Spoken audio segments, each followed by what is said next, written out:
Bon, les Free Palestine se font recaler en Égypte. Du coup, ils insultent l'Égypte et les Égyptiens de sionistes. Ouais, faut vraiment le faire à ce niveau-là. Et l'Égypte protège juste ses frontières.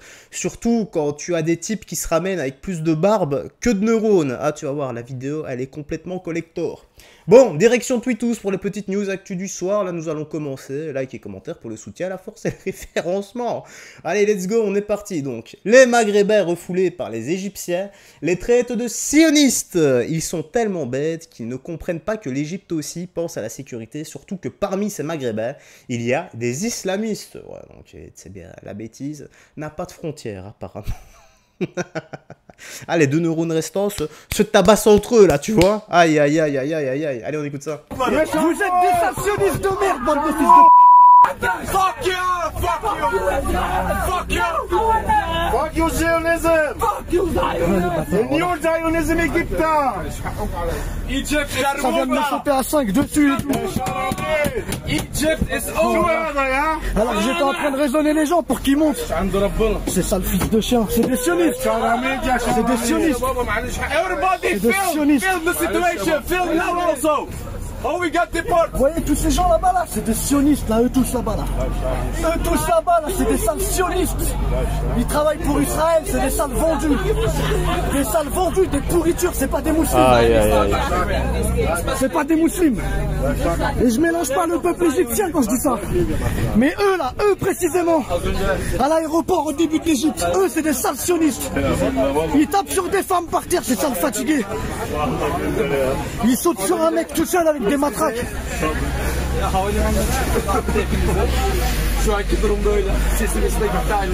Bref, ça sert à rien à rajouter cela.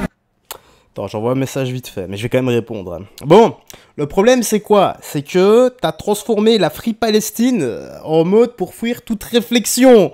Donc faut pas s'étonner que même les pays arabes te claquent la porte au nez, mec. Donc les révolutionnaires 2.0 version TikTok, on les connaît maintenant. Et lui, on a clairement le visage. Voilà, donc lui, c'est même pas une casquette qu'il aurait dû prendre. C'est une petite couronne, voilà, donc c'est le révolutionnaire 2.0, c'est le roi mais avec la couronne de la bêtise. Les deux neurones restants, comme je t'ai dit, se foutent sur la tronche. Aïe, aïe, aïe, aïe, aïe, aïe, aïe.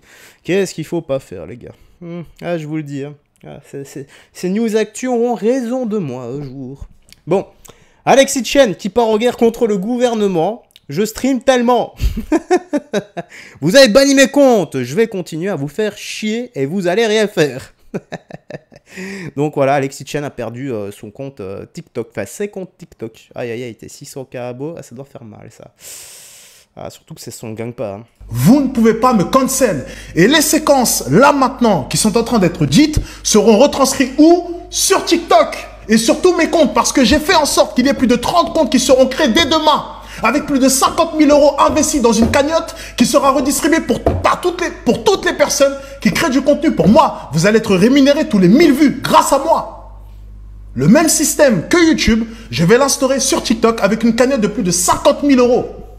Vous ne pouvez pas me cancel. Je vais dire ce que je pense jusqu'au bout. Et il y aura des milliers de personnes pour m'écouter, des millions de personnes qui m'écouteront. Que vous le vouliez ou non, que vous me bannissez ou non. J'espère que TikTok France est en train de me regarder là maintenant. Vous ne pouvez pas m'arrêter. J'ai trop d'argent, je peux créer des milliers de comptes. Et tant qu'il n'y a pas eu un décret officiel, tant qu'il n'y a pas eu le tribunal qui m'a dit droit dans les yeux, si tu recrées du compte sur TikTok, si tu recrées du contenu sur TikTok, on te met en prison, je vais continuer à le faire. Parce qu'il n'y a rien d'officiel. Vous avez banni mes comptes sans autorisation. Et donc, je vais continuer à vous faire chier. Et vous allez rien faire dans tous les cas. Bon, vous savez pourquoi ce type est un modèle de réussite à sa façon, hein? C'est non pas parce que c'est un super bon orateur, mais parce que ce mec continue malgré le fait qu'on lui mette des bâtons dans les roues. Ce mec est un acharné. Il a une discipline d'enfer, c'est peu importe ce qui se passe, il s'en sert pour refaire du boss par-dessus, justement. Et en fait, dans la vie, tant que tu n'abandonnes pas, tu es en train de réussir.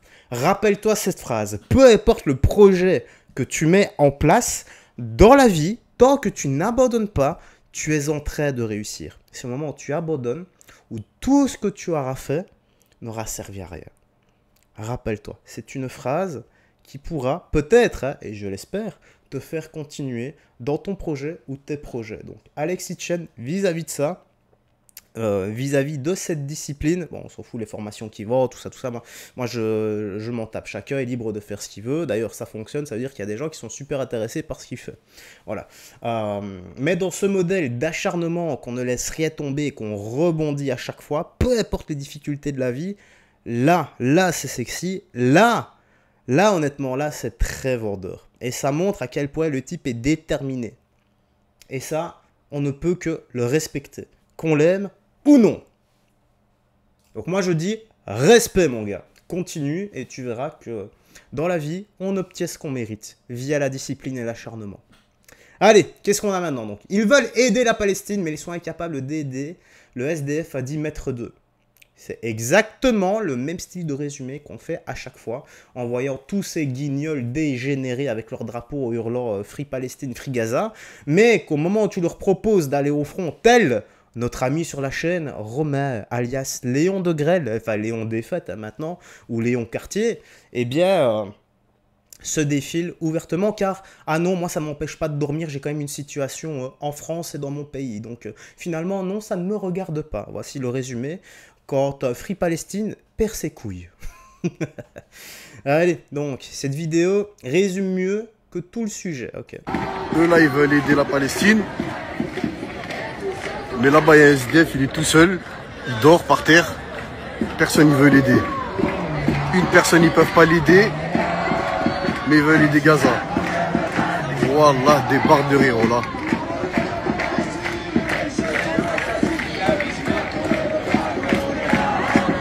Mais ça aurait été cool qu'il aille poser la question à quelques personnes, je sais pas, à 3, 4, 5 personnes, même allez, 10 personnes, soyons fous, pour voir sur 10 combien aurait simplement dit ouais mais non j'ai pas d'argent ou ouais non Gaza c'est plus important que le SDF de France ou j'en sais rien moi tu sais on peut tomber sur tout et n'importe quoi. Ah la dissonance cognitive chez certains, désolé si j'ai beugné dans le micro. Donc nous on a pris perpétuité, lui non, ce sont les mots du père de Yanis, 17 ans, décédé après avoir été percuté par une voiture. Donc le chauffard qui circulait à 130 km/h sous coke a été condamné 50 tôles. Sans déconner, avec une remise de peine, hein. J'imagine qu'on va lui mettre dans les 5 ans une remise de peine. Il a brisé une famille, nous on a pris perpétuité, lui non, lui il sortira, ouais.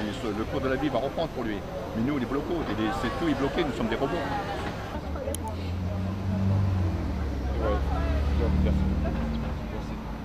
Le 8 novembre 2024, qu'il a été percuté, c'est maintenant seulement qu'on l'a jugé. Non, on va essayer d'être digne pour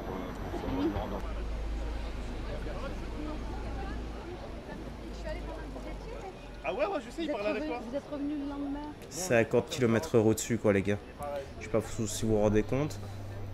Le tribunal a prononcé l'annulation de son permis de conduire et l'interdiction de repasser pendant une période de 10 ans sans déconner. Yanis, c'était un enfant, un ado. Tous les jeunes qui sont là, on a reçu des messages. C'était un enfant aimant. C'était un enfant qui allait vers les gens, c'était un sportif, ceinture marron judo, c'est de la boxe, il était ses copains, il était là. C'est un gars, c'est pas un gars à problème. C'est un gars, on peut se dire, bon, comme vous savez, comme un enfant, je veux dire, on se disputait. Mais ce qui était bien chez lui, c'est qu'il revenait. Il revenait de suite, papa je t'aime, maman je t'aime. Il était câlin, c'était un brave garçon. Comment ça met la haine? Je vous jure les gars. La loi prévoit jusqu'à 10 ans d'emprisonnement et 150 000 € d'amende. Bah ouais, ça c'est le maximum qu'il prend. D'ailleurs, regarde, il a pris la moitié. Donc il a ôté la vie d'un ado qui avait toute la vie devant lui. Il était sous produits stupéfiants qui altèrent carrément le discernement, la conduite et tout ce qui va avec, donc tes réflexes. Et donc le gars est conscient du mal qu'il peut faire.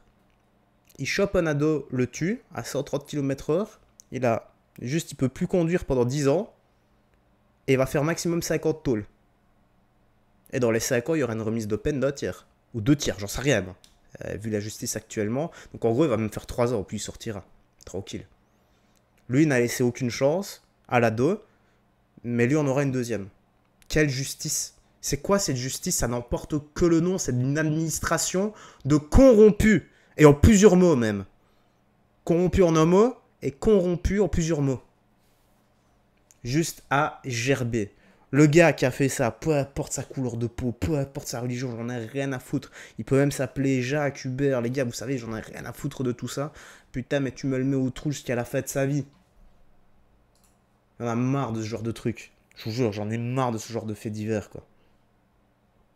Putain d'inconscient, quoi. Et ça peut être n'importe qui, ça aurait pu être vos parents, vos enfants, votre frère, votre soeur. C'est incroyable, quoi.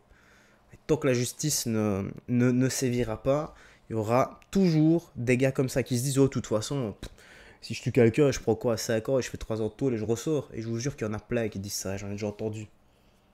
Bref, allez. La viande, c'est d'extrême droite. Ouais, écoutons ça. Nos amis véganes. Ah les gars, attendez, c'est complément d'enquête. C'est pour éviter toute censure. C'est pas Papacito. Je descends un peu pour éviter toute censure. Nos amis véganes vont se palucher sur cette vidéo. La viande est bel et bien devenue ces dernières années un sujet éminemment politique. Une partie de la fachosphère en a même fait l'un de ses emblèmes. Un signe de ralliement. En témoigne cette vidéo datée de novembre 2020 et visionnée depuis plus de 2 millions de fois. On y voit l'influenceur nationaliste Baptiste Marché, ici à gauche, recevoir le militant d'extrême droite Papacito pour un déjeuner intitulé « Repas de seigneur ». Si tu veux, c'est pas un steak qui vote écolo. C'est pas un steak qui vote France Insoumise. C'est un steak qui vote France Éternelle. Oh putain. La viande, c'est devenu le symbole d'une bataille culturelle. Et une bataille culturelle qui est identitaire. Quand on entend aujourd'hui des résistants, mais ils s'appellent, c'est vraiment les Jean Moulin à poivre, comme on les appelle, pour en rire, quoi. On a l'impression que la viande, c'est devenu leur cheval de bataille, et c'est un enjeu majeur dans cette bataille identitaire culturelle qui a même pas des effluves xénophobes, qui se base aussi sur ça, puisqu'elle se base sur une identité fantasmée de ce qu'a été la France, et de ce qu'elle devrait continuer à être dans le futur. La viande, c'est raciste, les gars. En tout cas, Papacito, il est toujours le bon. Et je suis content d'avoir mis cette vidéo à la fin, parce que ça me fait un peu redescendre comparé à ce qu'on a entendu juste avant. Donc c'est pas un steak qui vote écolo. Juste cette phrase. Allez, promets soin de toi, des gens que tu aimes. Garde la foi, que Jésus-Christ te bénisse. Et n'oublie pas la mascotte de la chaîne, Léon de Grelle. Donc, tu peux l'écrire dans l'espace commentaire aussi. Hein, voilà. On t'aime, Romain. On t'aime, Léon de Grelle. Et on te souhaite le meilleur pour la suite. Allez, ciao et à demain. Garde la foi.